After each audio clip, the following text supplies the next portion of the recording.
We're joined here today with the family leader with the National Organization for Marriage as well as CatholicVote.org. Two national partners that come into Iowa to say this is how important it is in the Hawkeye State. And our message is very clear. Let the people of Iowa vote on the definition of marriage.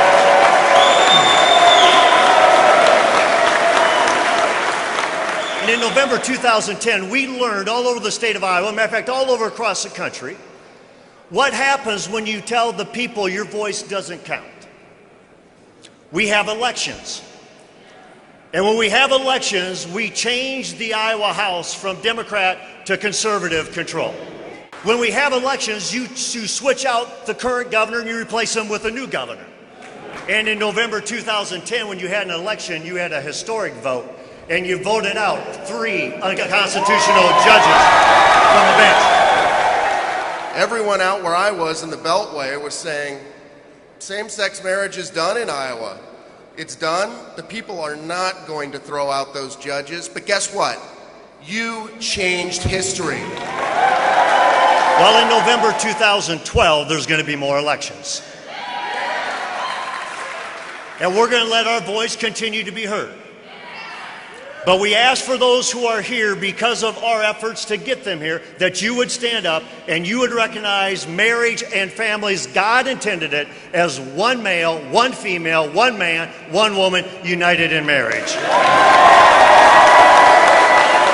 want to take a look at this issue from a 30,000-foot view. Obviously, you're here today, you're going to be doing lobbying. We want a vote, you deserve a vote. But we have to ask ourselves why we're here and what's at stake. Because if you look at this issue, you see that across the country, there's a great inversion. What do I mean by inversion? I mean the reversal of the truth. In the beginning, we hear that this is about civil rights, and that those of us who oppose the redefinition of marriage are somehow bigots. And yet, what Dr. Martin Luther King called the most important civil right, the right to vote, these very same folks feel fine in depriving us of this right. Remember the definition of love? Love always perseveres. So by you being here, you're showing love. Keep it up. We must love our children. We must love our opponents. Okay? You'll run into some people today who disagree with you. Show them love. We have a tangible expression of love for our opponents. And those of you who are listening, I implore you, I urge you to come to our table. We have some treats for you. We want to show you that we genuinely love you. So we must love our children and grandchildren. We must love our opponents. And we must love our lawmakers. Ladies and gentlemen, this is not about fear and it's not about hate. Nobody here is holding up a sign belittling anybody. Nobody's here producing a video saying what a bad person this particular person is. This isn't about fear and hate. We do not need the emotions of fear and hate. This is about love, and this is about truth. If you remove truth from your children, that's no love at all. Our call is to speak truth, but to speak truth in love. This isn't about loyalty to a party. This is about legacy to the next generation. In states like Minnesota, California, Maine, groups are coming up that are taking on the mantle of faith, pastors for marriage equality.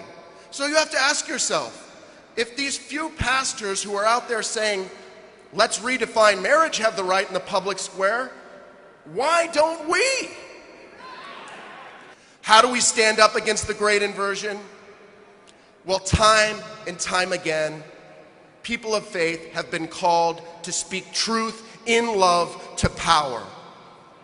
You see, I don't care what the odds are. And I know many of you don't either. What I do know is that we were born for such a time as this. We were born to stand up and speak truth to power.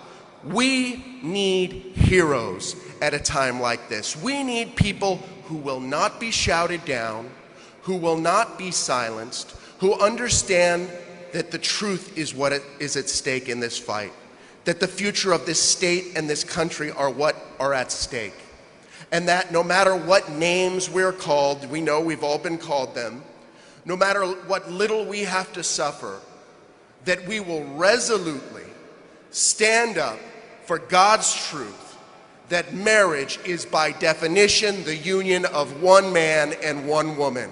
God bless the state of Iowa, and God bless you all. Stand up today. Let your voice be heard. Thank you so much.